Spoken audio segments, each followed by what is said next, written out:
backstage here at UFC 181, and I'm joined by the newest addition to the UFC roster, Phil CM Punk Brooks. And we were just talking about this off camera. I wasn't sure what name you wanted to go by. No, nobody knows. I think half my life everyone's just called me "Hey You" or "Jerk," so that's fine if it's applicable. If you think I'm that guy, you can call me Punk. I mean, I've spent half my adult life under this code name, so it just feels. I feel like everybody I know calls me Punk. So have a field day with it. Have a field day with it. I don't know. Maybe we'll have some sort of a contest online. Yeah, all up to our fans. Well, let's get into how this decision was made. How long have you been thinking about joining the UFC roster, and then how did the process actually start to becoming now the newest member of the UFC family?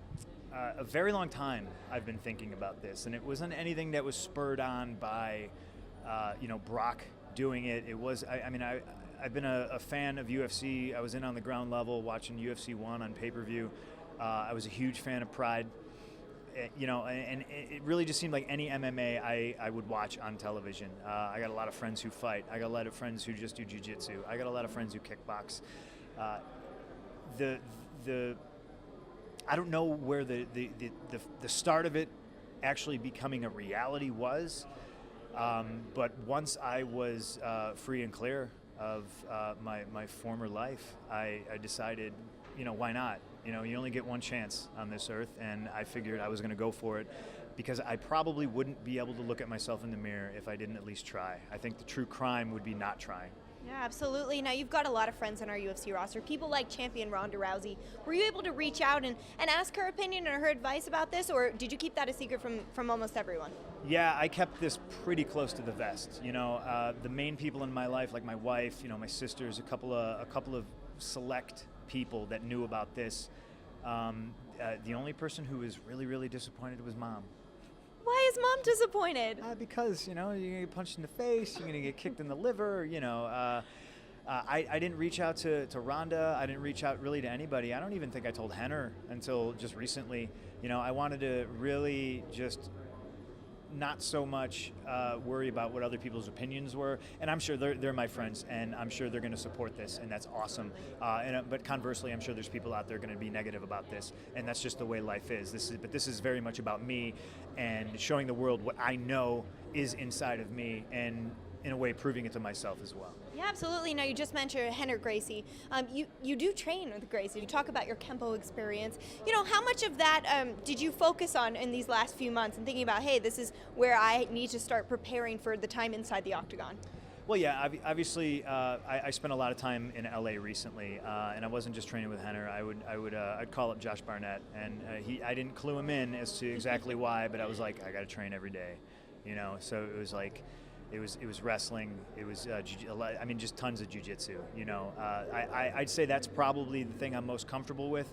But going forward, it's all going to be about taking myself out of my comfort zone.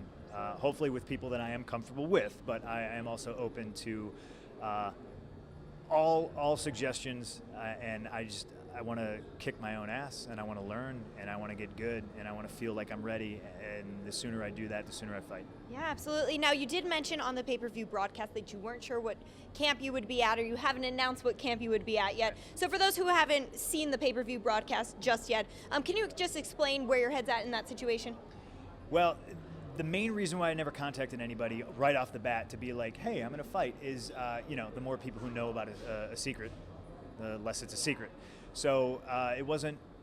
The closer I kept this to the vest, the less it would have been leaked before we actually kind of did it the way we wanted to. So I know I have options.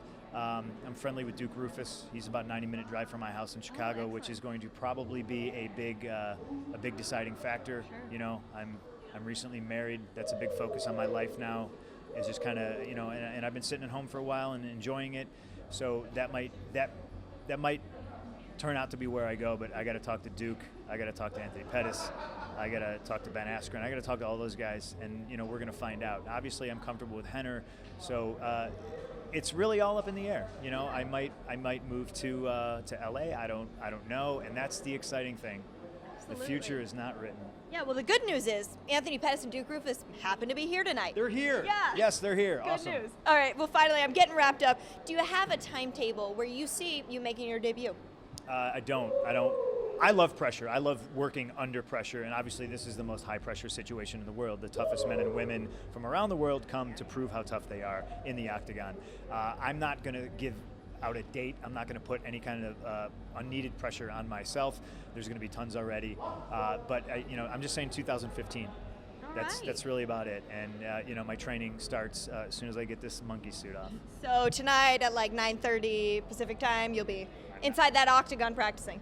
Probably just somewhere in the hotel, but yeah, I'm not kidding. Excellent. Well, we cannot wait to see you inside that octagon. Congratulations on joining the team. Thank you very much. It's good to be here.